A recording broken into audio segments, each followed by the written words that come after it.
Yes folks, welcome back to the channel. The sun is shining, we're back out on the pitches. This week to bring you something slightly different from the videos we've been posting recently. We've been looking at a lot of agility, change of direction, acceleration, some speed work, and certainly a lot for youngsters in terms of developing their fundamental movements and things like that. But now what we're going to do is we're going to go to the other end of the spectrum. We're going to look at more older teenage players, certainly adult players, looking at more fitness and conditioning drills. So let's get into it.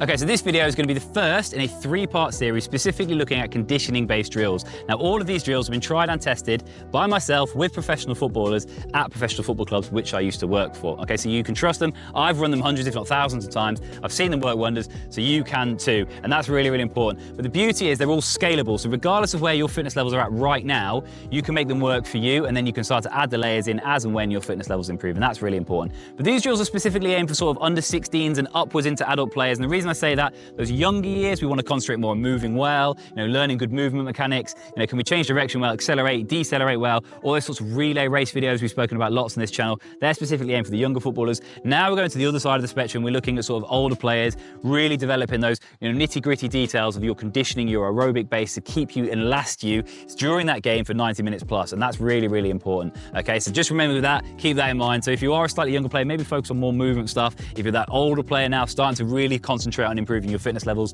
this one is for you. But the first drill, it's called the 45-15. Let's get into it. So with the 45-15s, the clue is in the name. You're going to be working for 45 seconds and resting for 15 seconds. But essentially how it looks is you're going to be working from this goal line all the way out to that goal line and back again in 45 seconds. Rest for 15 seconds and go again and again and again for a certain amount of minutes in terms of like a 4-minute block or a 5-minute block or a 6-minute block, depending on your fitness levels. Okay. Now, if that's too hard, if you can't make it back to the goal line in 45 seconds, what you can do is you can shorten the distance slightly by starting off the 6-yard line. So you can go 6-yard line to goal line and back again, or if that's still too hard, you can go 6-yard to 6-yard and back again to this 6-yard here to make that distance a little bit shorter. But you always want to be trying to make it in 45 seconds, and that's important because it's the work to rest time ratio that we're looking at here. Because you don't get much rest, so when you start to do the first couple, it might feel okay, but really quickly they start to catch up with you because of that short rest time, and that's important. All right, so you always want to try and stick to 45 seconds. Again, you can see the graphics as they're going as I'm speaking, but just for reference, the Premier League team which I used to work at, now they use these runs a lot.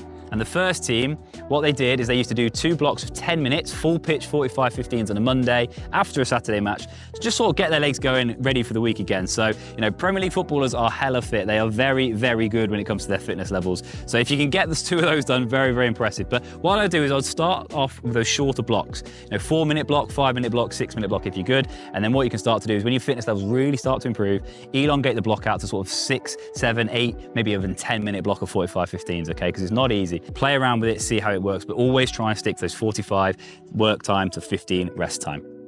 So that's the 45-15s and part 1 of this part 3 series. So next time what we're going to look at is a slightly higher intensity run, slightly higher speed. We're just going to look at our high speed running, which is something really, really important. It's going to help us go into those slightly higher intensities over and over and over again for 90 minutes and more. Okay, so really, really important. So stick around for that one, but that'll do it for this one. Thank you ever so much for watching, and I will see you in part 2.